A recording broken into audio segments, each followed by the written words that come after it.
सुने यार जे दीदार गिरफ्तार मुखे क्यों मिठे यार जे दीदार गिरफ्तार मुखे क्यों मौला जे दीदार गिरफ्तार मुखे क्यों तह हाल मो बेहाल सोला चार मुखे क्यों तह हाल मो बेहाल सोला चार मुखे क्यों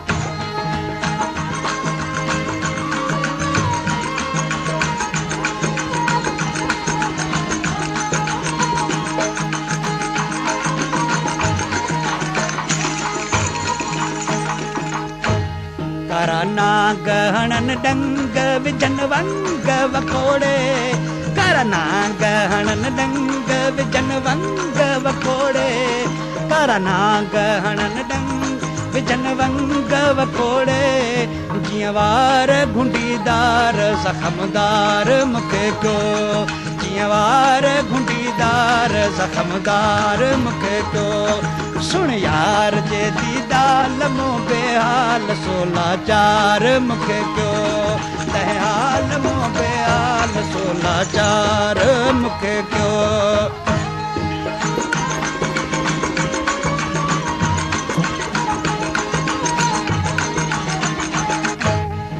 ओ अल्लाह ला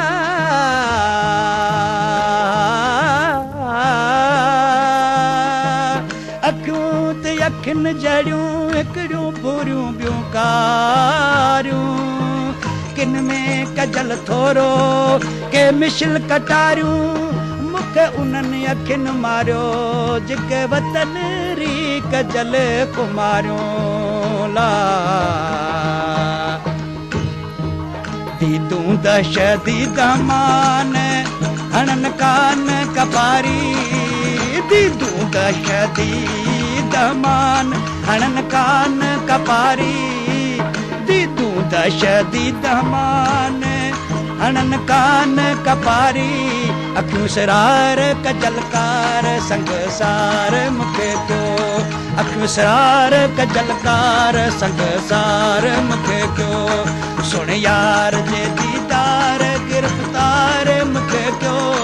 साईं मौला जे दीदार गिरफ्तार मुखे क्यों तह हाल मो बेहाल सोला चार मुखे क्यों तह हाल मो बेहाल सोला चार मुखे क्यों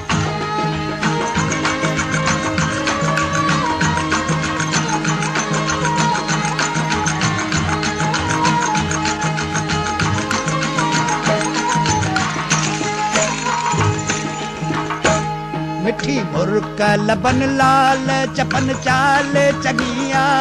मिठी मुर्क लबन लाल चपन चाल चनिया मिठी मुर्क लबन लाल चपन चाल चनिया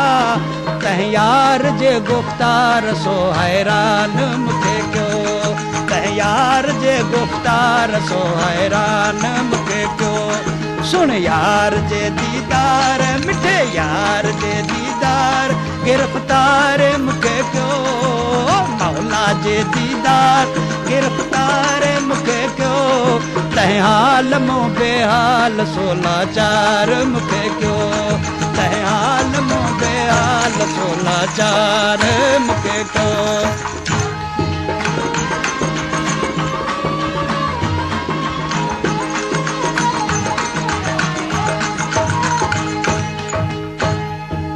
रोज डियन सूर परियल पूर पवन था साईं रोज डियन सूर परियल पूर पवन था रोज डियन सूर परियल पूर पवन था